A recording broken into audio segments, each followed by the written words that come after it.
Hello, my name is Lucas. This is a bit of lit, and I'm here to do the Philosophy of Reading tag, which has been making the rounds for the past week by Brandon's Bookshelf. It's a very good tag. I've seen a few people do it, and I thought I would join in. There is also a giveaway for Marcus Aurelius's Meditations for two lucky people. Um, So that's cool if you're interested. I live in China, so a bit far away. There's a time limit on that too, by the way. I don't know if I've made it or not. I think it was within 30 days, but I'm not too concerned with the giveaway. But anyway, I am more concerned with the questions.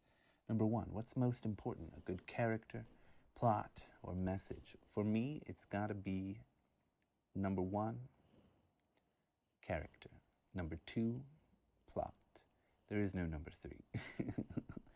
I mean, a book with nice themes, interesting themes, challenging themes is really good, but I don't want a message. I don't mind having themes in the book. Certainly, books have themes in them, but I don't want to be spoken down to. But a good character can easily take me through mundane parts of the book or boring parts of a book. A really interesting plot, really engaging plot, if the characters are just okay, is just as good for me. But if they're boring, no. Number two, should one read books about ideas or opinions they disagree with? Yes. And also ideas and opinions maybe they don't know very much about, too. Why not? As tech advances, what do you think will be the role of books? I think they will be here and be here to stay.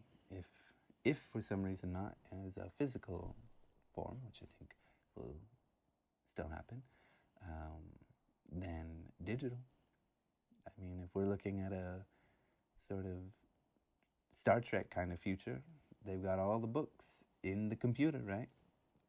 And on those little colorful data pad things, um, or floppy disks, I guess, whatever they are, SD cards that are chunky.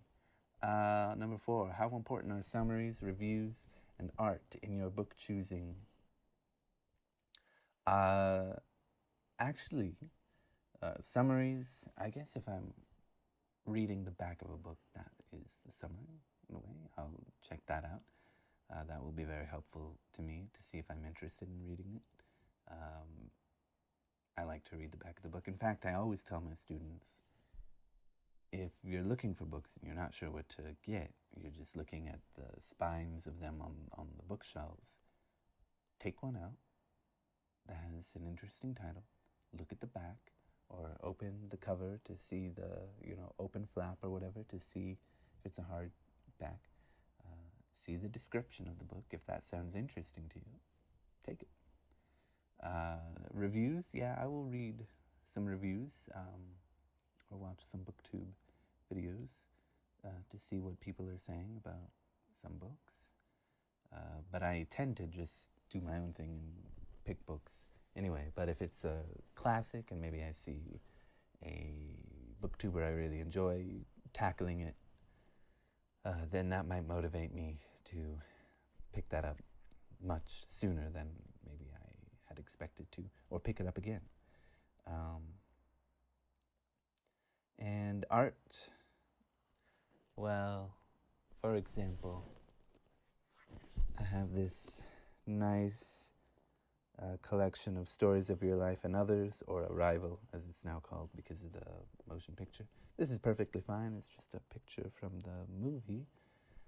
I regret buying this because the next time I went to the bookstore, I saw this really beautiful design that didn't have the movie cover, which this one's okay with me, but I don't normally like movie covers, but I really wanted to pick that up and read it, and I did, and but then I saw a much nicer, cooler cover. Art can affect me if it's a book that I'm interested in. If I see a cover I don't really like, for example, I do not like this cover of Dune. I would never buy that. I think it looks kind of lame. Even though I've made some thumbnails that look like that. That's because I'm not a very good artist. When I was talking about Dune. And I'm not saying that's not good art. I just don't really like it that much. I think it's kind of boring. It doesn't really convey Dune to me all that well. But so it only matters for books that I'm already interested in terms of art. Number 5, should one ever skim or scan a book? I don't see why not. I have no problem with it. I usually skim or scan before I make a video, after I've read the book, just to try and not forget so many details, make sure I've got the basics covered at least. And yeah, it also can help if you want to know, is this going to hold my interest a little bit later down the line, I suppose, if you're doing it, see if you'll enjoy reading it more later or something. I don't see why not. Should reading always be enjoyable? I would say yes, because, I mean, there are certainly books I've read that I hated, but I had fun laughing about them. Like, I hate reading Stephen King's books with a passion. They're just terribly written, but I have good fun reading them. At the same time, they can be really tedious, and I think that, no, you should not read a tedious book. So I don't know what I'm thinking when I read Stephen King, because they are both terrible and tedious to me, but I don't know. Don't read tedious books, just read books that you enjoy, whether you like it or not.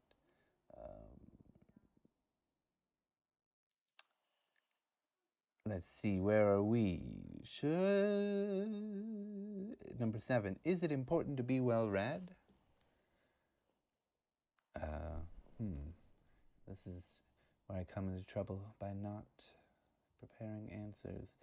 I suppose it's important if that's important to you. Certainly, if you're in certain kinds of professions, you might want to be well read. I think it's useful to be well read in the things that you like. I suppose we have to define what well-read means. If it's for a profession, well-read in well-read in the profession, in the modern sort of research or whatever, ideas of how to tackle problems for that profession. Okay, maybe, might be useful.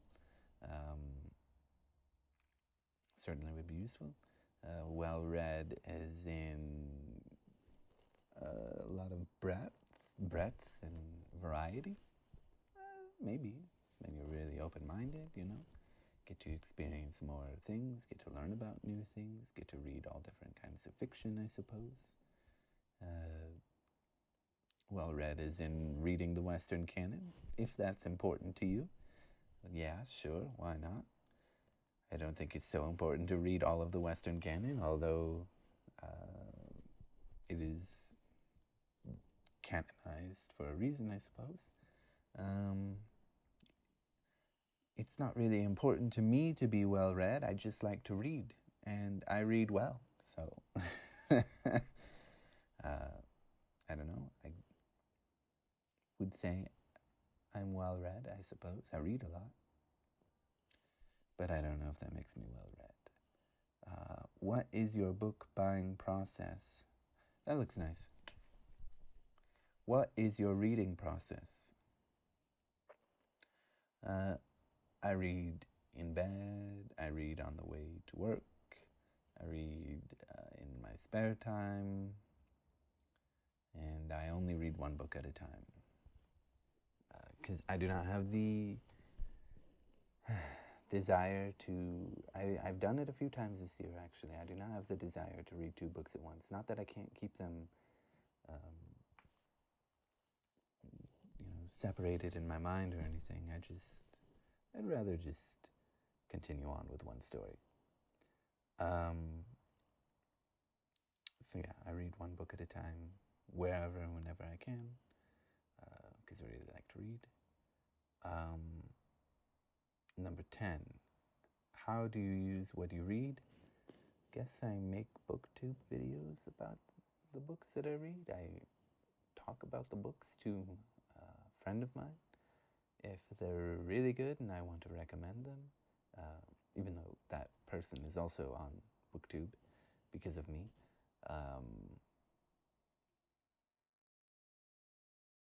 I don't know. I remember random facts. If I read nonfiction, I might bring it up to coworkers or something. Probe their mind a little bit about what they think. That's about it. If you could download a book to your brain, I wouldn't. Number 12, moving on. What are your views on rereading a book? I have nothing against it. I enjoy rereading. But I try to leave a couple of years at least. Sometimes I've waited a year. This year I actually read The Invisible Man in February, and I just, like, I didn't understand it or see the appeal or why people spoke so highly of it. And then I decided to reread it immediately, and it made a lot more sense and it clicked with me, and yeah, I really enjoyed it. Would not recommend. Was not too happy about rereading it so soon. I mean, it was like, I just finished this. I guess I'm gonna read it again. I didn't need to do that, but I'm glad I did. I really enjoyed reading it. I understood it a lot better the second time too. That is something that rereading is really useful for, coming at a book with more understanding. I wasn't so focused on what's happening in the plot. I was, in The Invisible Man, I was able to understand the themes a lot better. So that's pretty cool. I have no problem with it. What makes a book good?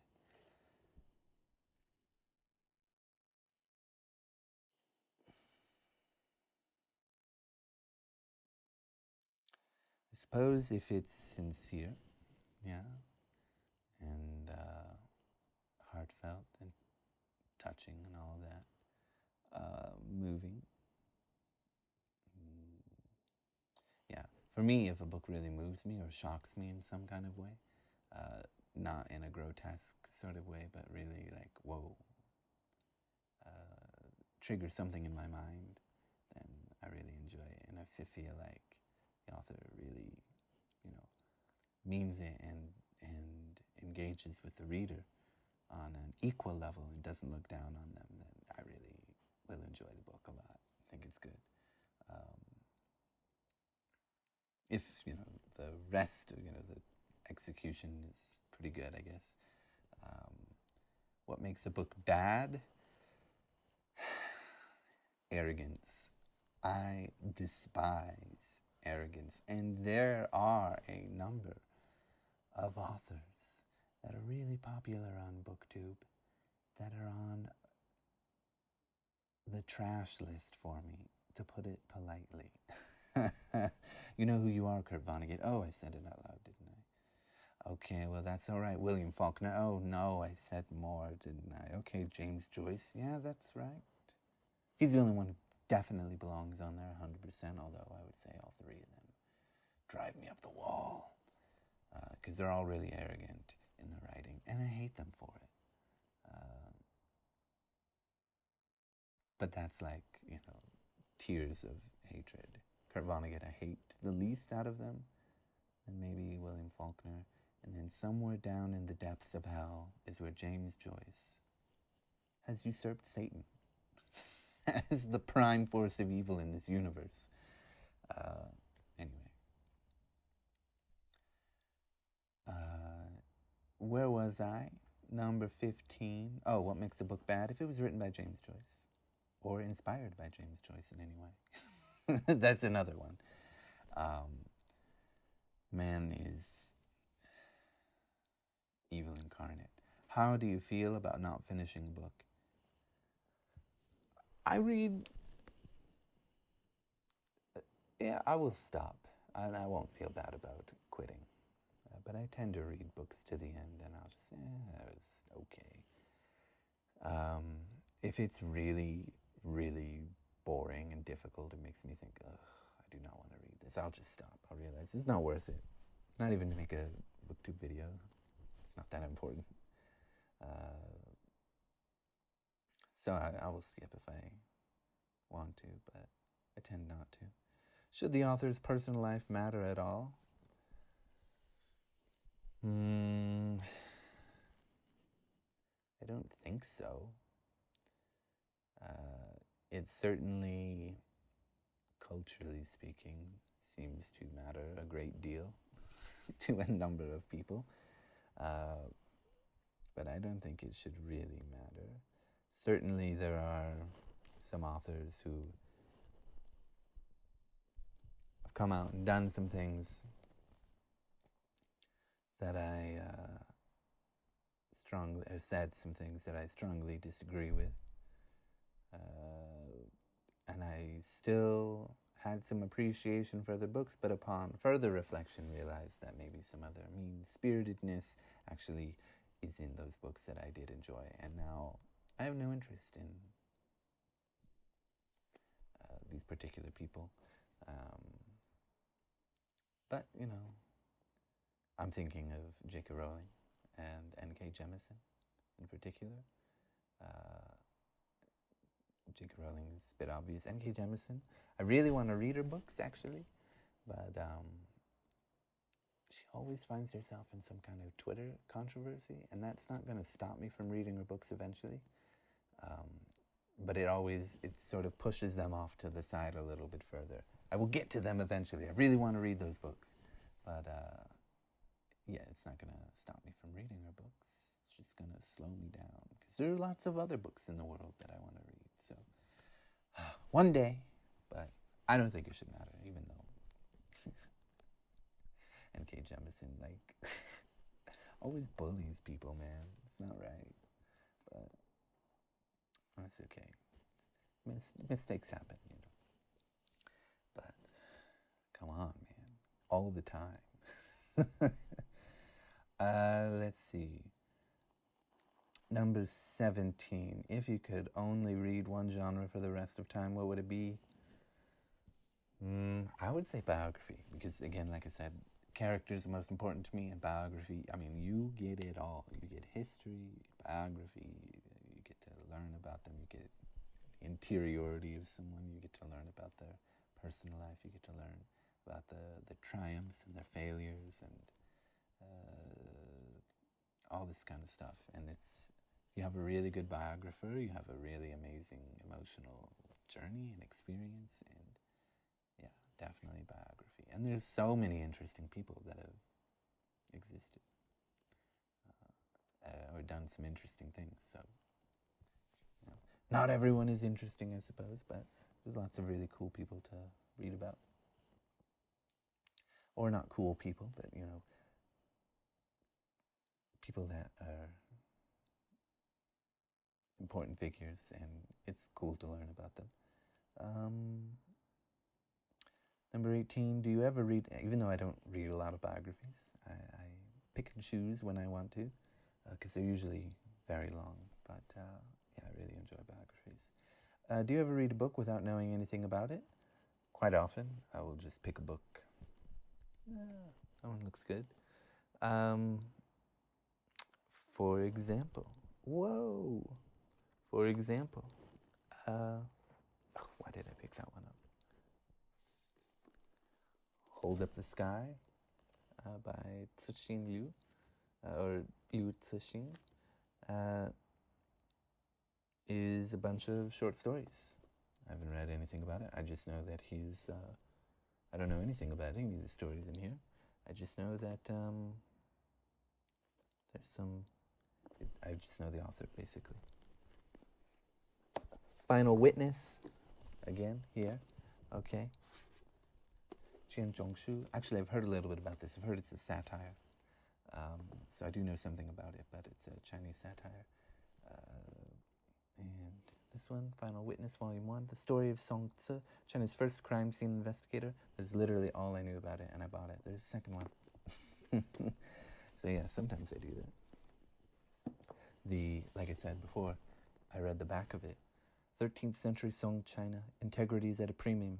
In an imperial civil service weighed down in corruption and ineptitude. For years denied appointment and promotion, Song Tzu finally gets his chance to prove his worth. This modest scholar develops an unmatched aptitude for interpreting crime scenes and in examining the victims of assault and murder.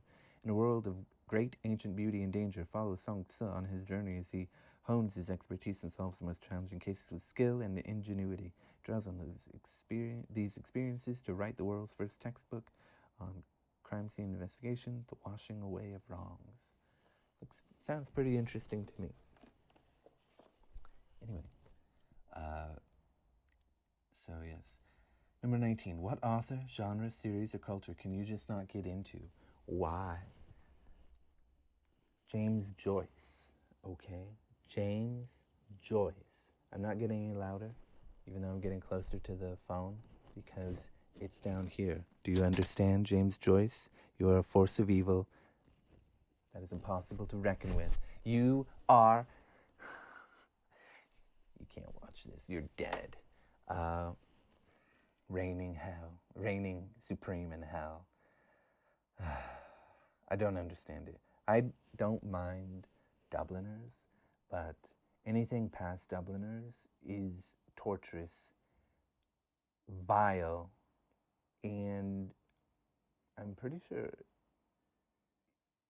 is a crime against humanity and will get you sent to The Hague. So you are lucky that you are not around. Okay? I don't understand it. At least with Kurt Vonnegut, there are some things I do kind of like about him. I do think he does play with some very interesting themes, but he talks down to the reader because he thinks he's really clever.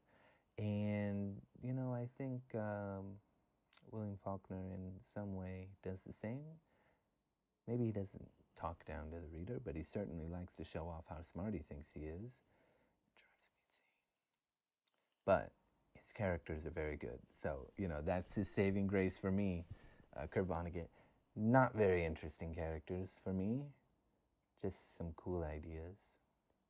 So I guess that's part of the theme thing that I said earlier. But James Joyce, even if he has fully rendered characters, is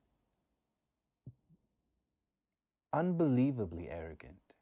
I cannot believe what I read in A Portrait of the Artist as a Young Man. Are you telling me Stephen Dedalus is going to become a...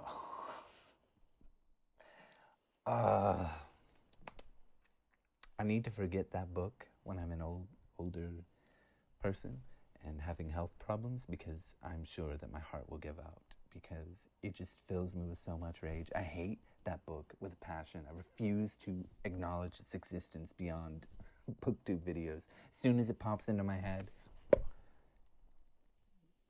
kill those brain cells immediately. In fact, I'm losing brain cells thinking about it right now. Stephen Dedalus is going to be an author, and he's going to change and shape the future of Irish literature. Wonderful. Isn't that wonderful? Absolutely wonderful. Thank you. Thank you. So glad I read that. Very happy. Why did I do that book challenge, that reading challenge? The first one. Oh my God. What a terrible... And the only good thing that came out of it was that I started making some videos where with Dr. Strike the Sun, who is the booktube champion. And if you don't know what that's about, I'll try to remember to leave a link down below to the original. Oh my God. And I did that, because it's all about a literary persona, and I thought, oh, I could have a booktube persona. Oh my God. Isn't that arrogant and self-absorbed, self-aggrandizing, I guess, or something like that. Wouldn't that be kind of funny to poke fun at that just a little bit, just a little bit? And then it was so much worse, and I hate that book, and I hate everything about it. I hate every tree that was ever cut down to make any of those books and help them get put into print. I hate anybody that. No, I don't hate anybody. I hate that book.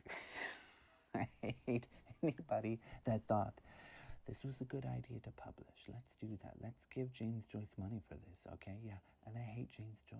I hate him. I really hate that book. And I am sure that if I read Finnegan's Wake, it would be literary suicide. It would. I would just die reading it. Or Ulysses, okay? I hate them. I don't understand it. Number 2, Wanty, do you think everyone should read? Yes, but not James Joyce, okay? I will not let that go. I really hate James Joyce. I will never understand. There is this quote in a Beckett novel about regret, and it just covers every single aspect of life, regretting every single aspect of life, and it's in a poetic form. It rhymes, and unfortunately,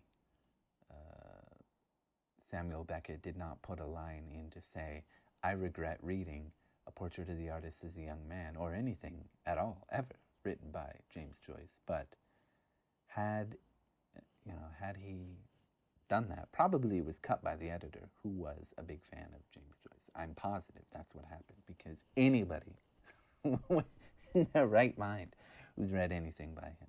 Okay, Dubliners, kind of okay. I'm afraid to reread Dubliners because I might see how much I hate it. I read it when I was much younger, and I enjoyed it then. I'm going to leave those positive memories alone and say, okay, the short story's very good, and then he got it in his head. Look how amazing I am. Look how I can change the literary world for the worst. Look how I can stake a claim at the throne of hell when I die and reign supreme.